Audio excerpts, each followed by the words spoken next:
that's true. Naked Palpatine. Oh, you pick that one.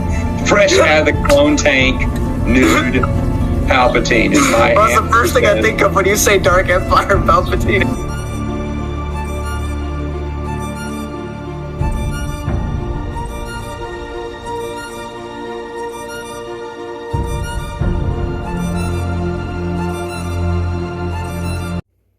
Hello everybody and welcome back to the Halo Expanded Universe. I need a weapon. And today I have for you Halo New Blood by Matt Forbeck. Basically, Halo ODST 2. This is definitely one of the smallest books in the Halo canon that's for adults. I mean, look how slim that is. This is a 196-page book. I could finish this in 2 days. You know, I read like maybe half of this on my break from work, and then this morning, as of Thursday, August 29th, done. So not a long story at all. I mean, if you have a free day, you could do this in a solid day. But Halo New Blood is, in the short phrase, the story of how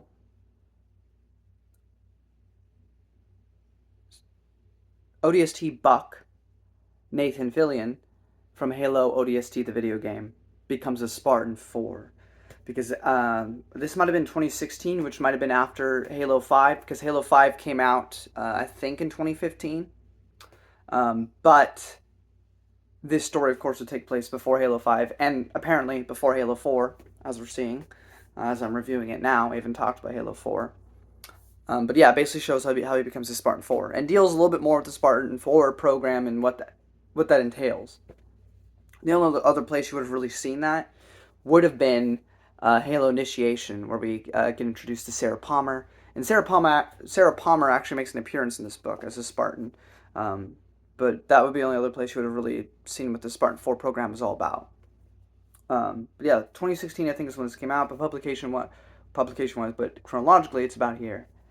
That's the short end and short of it. This book is kind of jumbled around. It's written in first person. So like if you're Matt Wilkins, if you're a Star Wars Expanded Universe fan, you know what I'm talking about.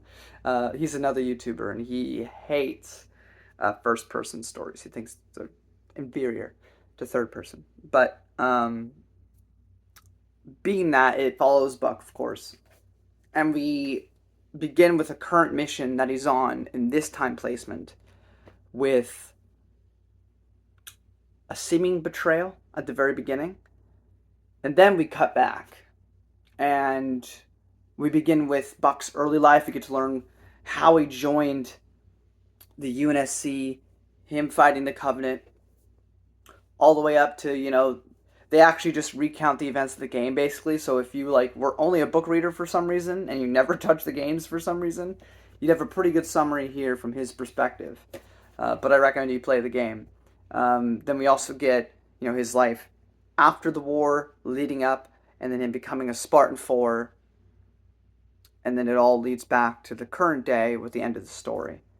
But the current day plot of the book is that Sadie, if you remember, in Halo 3 ODST, you played as a numerous characters, but one of the characters was Rookie. And when you play as Rookie, you're like trying to piece together where the rest of your teammates are, but you can come across these terminals in the Rookies sections. Hold on. Ever since I got 2 dogs, constant interruptions.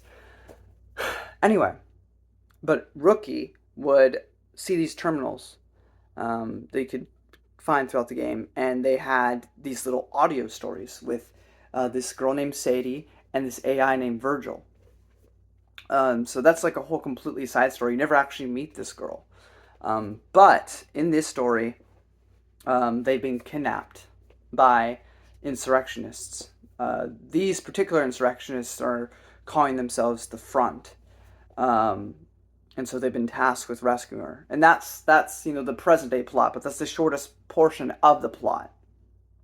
But this just really gives us more insight into Bucky and his relationship with Veronica, and has a controversial death that I can't get into non-spoiler. But there is a death in here, which is actually pretty significant, because it means this character can never pop up in a video game again. Now, as for the decision to do that, I'm personally for that. I know even leading up to this book, I got spoiled on the death, as tends to happen when you come late to a franchise. But people complained that this character should die in a video game. And I think that, that mindset is flawed. Because the problem so often with tie-in media is you can't do anything long-lasting and serious. Hence, most of the stories could be interesting and fun, but none of them matter in the long run because it will never be referenced again. Now, Halo's been a bit better with that, but that constantly pisses off half the fans because they'll actually have stuff addressed from the books in the games. Like Halo 5 is going to have Buck be a Spartan 4. Now, that may have been explained after the fact or whatever, but still, it makes the book matter. But on top of that, I come first and foremost as a Star Wars Expanded Universe fan. And that was before the buyout with Disney. But what I've noticed with other franchises in tie-in fiction is they play it very safe because you can't actually do anything big. You have to save it all for the video games, right?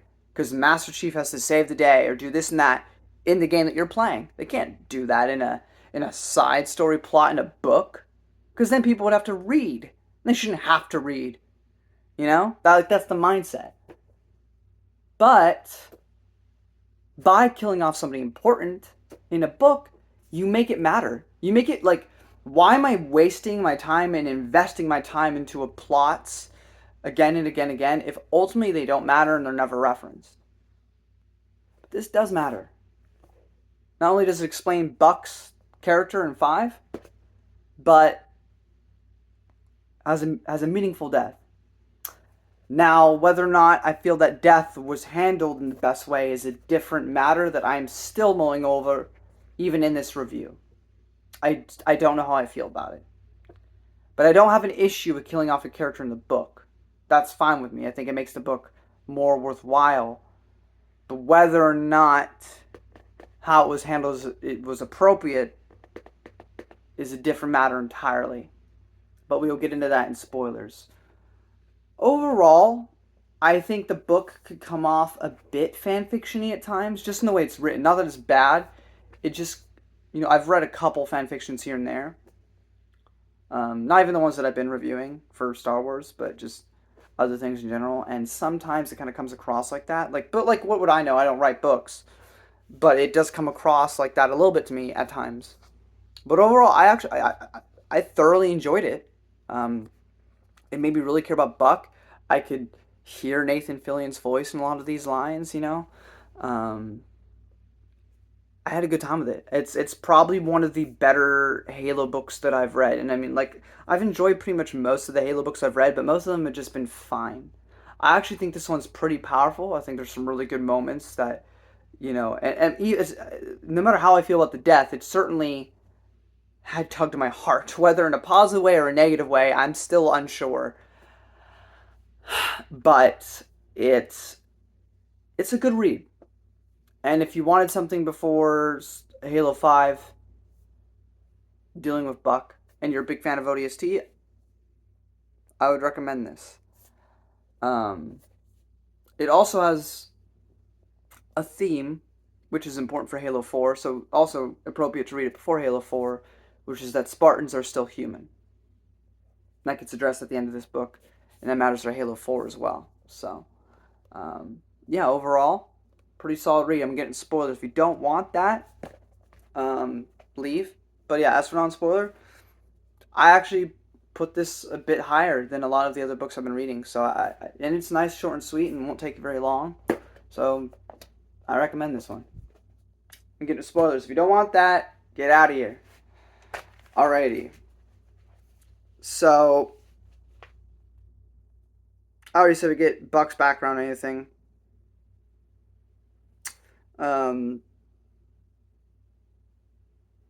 In 2554, Buck and the rest of ODST team went to Draco, which is um, Draco 3, which is Buck's home planet. They get into this sort of situation with the insurrectionists. And Rookie goes in this big giant, thing, but in the end he gets captured. And they don't know exactly what to do. And then we have Sarah Palmer from the Initiation comics as a Spartan, and Spartan 4, and she's talking to Bucky and everything.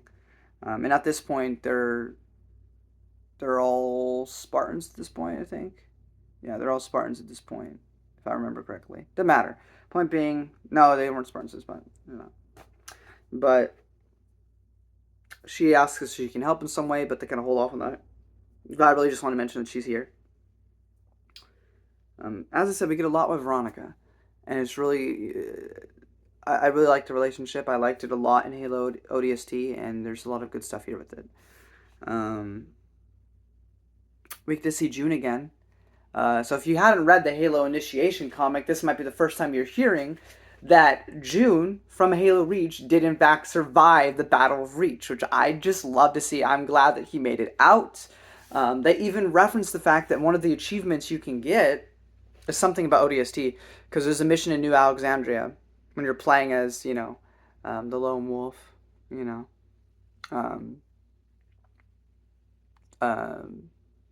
where you're flying on the helicopters trying to save some ODSTs.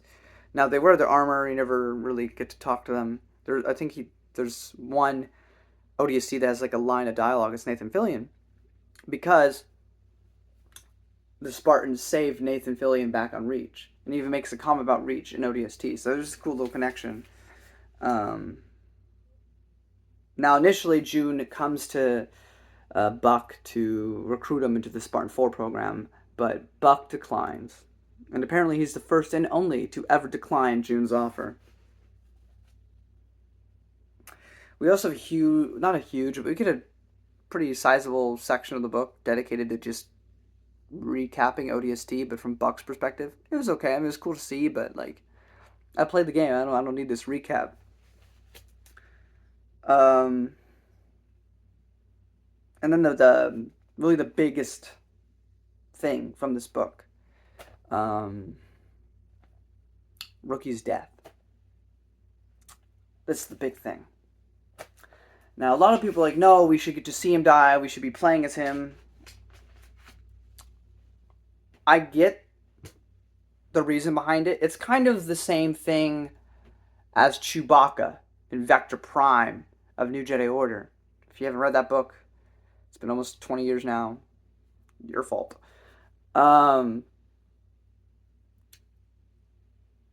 Chewbacca is a lovable character, right?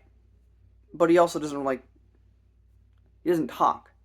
So you're going to kill off somebody, why not kill off the family dog, right? The Rookie, even more so the Master Chief. Because while you can insert yourself into Master Chief because they're first-person games, ultimately, the cutscenes Master Chief talks. And sometimes he even talks during cutscenes. More so in the 343, or during gameplay, but more so during the 343 era. But no matter what, whether you can insert yourself into Master Chief or not, ultimately he is his own character at the end of the day. But the Rookie never speaks. He makes grunts and noises sometimes, but he never speaks. We have no backstory to him, no knowledge. Even the character in Halo Reach that you play as speaks occasionally and as a background. The characters know your history more so than you do before the events of the game. So that character is established. Even if you can insert yourself pretty well into that character, it's still not you. But the Rookie is a complete and utter blank slate. There is no character to him. I mean, there's little subtle things, like there's body movements and stuff where you can kind of get an idea of his personality. but he doesn't talk, he doesn't speak, he doesn't seem to have any backstory. We actually get backstory a little bit for him here, but outside of that, he doesn't really have anything. So I understand the idea is similar. If you're going to get rid of somebody, why not him?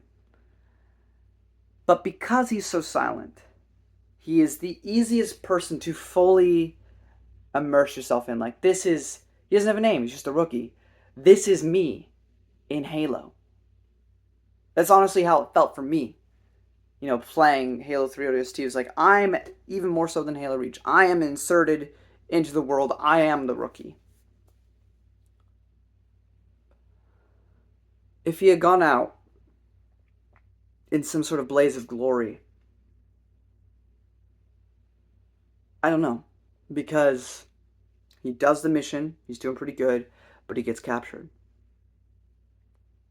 And at first he gets shot in the kneecap, and he's crying out in pain as Buck tries to negotiate them to calm down, let his friend go. And after Buck talks to Sarah Palmer, they figure out a plan. They're totally decimating these guys on this mission. And the leader knows that she's only really got two options. She either kills herself, or she takes as many of these bastards as she can with them. And she just blows his head open. Now, on the one hand, that's consistent with the tone of the universe. I mean, Halo Reach, Kat, she was just running. Not even in active combat, and she got sniped in the head. No fanfare, no nothing. Gone. That's how it is in real life a lot of the time. And the characters even feel the same way you do. I mean, they survived the Covenant War. They're going to die to some human?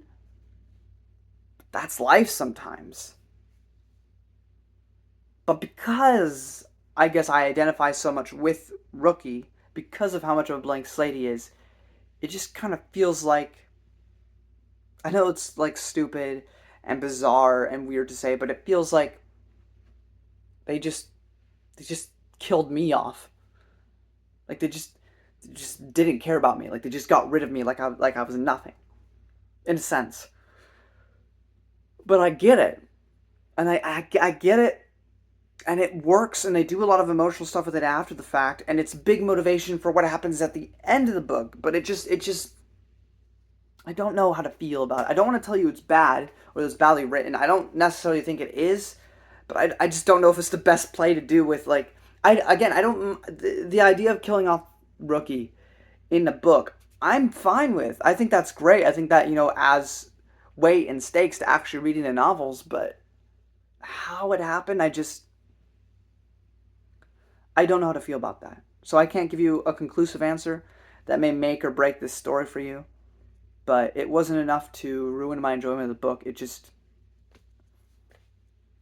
just so iffy on how they handled doing it, I guess. But moving on from that, Buck finally accepts the Spartan 4 program after that. And so does Romeo. And so does Mickey.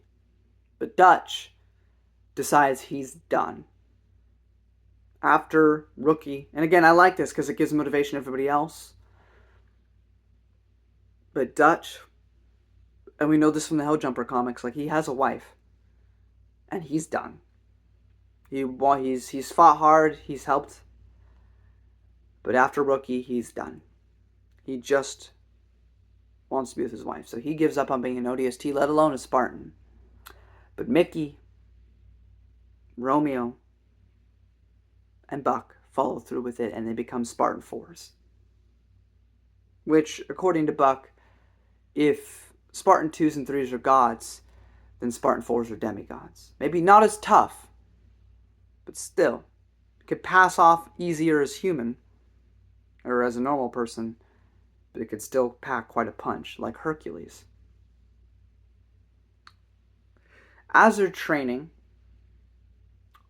one of the early recruits has their neck ripped open. This becomes a huge thing. They find a medallion on the hand of the corpse, which is Mickey's medallion. Mickey bought this medallion after the war with the Covenant with Rookie as a means of remembering everything they'd been through. And the fact that the Rookie was an orphan, he didn't have very much, and his family was the ODSTs, and so Mickey did that to remember what they went through and to have something to remember each other by. They weren't always on missions together. So, there's suspicion under Mickey for a while, but it turns out to be another recruit. So he gets killed off by June. And then we get back to present day. And Mickey has betrayed Buck. Mickey, after Rookie's death, started to feel off about everything. He was all for the UNSC when it was about fighting the Covenant and fighting the good fight to save the universe. But when it came to fighting his own, he started to question things. And as he was at the Spartan training program, the traitor had been given him pamphlets, little propaganda pieces for him to read, as he seriously started to contemplate his role. After that guy died, he had a funeral, and Mickey decided to go to it, where he met his father. And the traitor's father convinced Mickey that he was on the wrong side. So as we get to this mission, we have a Spartan 4. Spartans never die. They just are missing action, but they never betray the UNSC. So this hits Buck like a train. And of course, one of the biggest reasons that Mickey says he did that was due to the events with Rookie. Again, everything in this plot revolves ultimately around that moment. Buck's pissed, Romeo's pissed. But eventually they make it out. They stop him. They save Sadie. They save Virgil. We get like one scene with Sadie, which was a little disappointing, but still it was good to see her at all. And Buck feels so betrayed. He wants to kill Mickey, but he doesn't. And he's grappling with that. And he gets a call from Commander Musa. And Commander Musa says,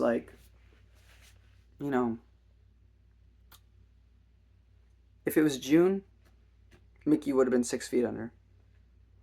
If it was the Master Chief, he'd probably just be dead. But do you know why they used Spartan 2s back in the day? And Buck makes his guess because it made the best soldiers, and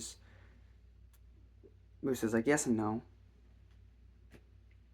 You can form a child at an easy 6-year-old age to be the best fighting weapon. To follow orders, to never question them, to do what needs to be done. The perfect soldier.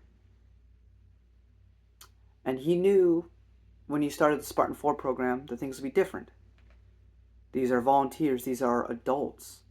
They've already had their minds forged. You can't indoctrinate them to obey 100% ever. And you can't ever know that they won't make mistakes. But he thinks it's a strength of the Spartan 4s, of the Spartan 2s and 3s, that they are allowed to be more human. And he says, Mickey might have been a failure, but Buck, you are a shining example of why I think the Spartan 4 program is worth it. Because at the end of the day, you are not just a weapon, you're human. It's really good. And of course that will matter for Halo 4, where there'll be a similar conversation between Lasky and Master Chief himself. But we'll get there when we get there. Overall, like I said, I think this book is pretty solid. I think it's a pretty good book, better than a lot of the other ones that I've been reading. It's just that death, man. I just don't know how to feel about it. But if you've read this book, let me know what you thought in the comment section below. And if you haven't, well, You just got spoiled on this whole book. I don't know why you kept watching. But up next, we have a movie. Halo Nightfall. We'll see how that goes. I hear it's not great, but I also watched the Halo TV show, so it can only be up from there. And then we have a short story and Halo Smoke and Shadow by Kelly Gay. But we'll get there when we get there.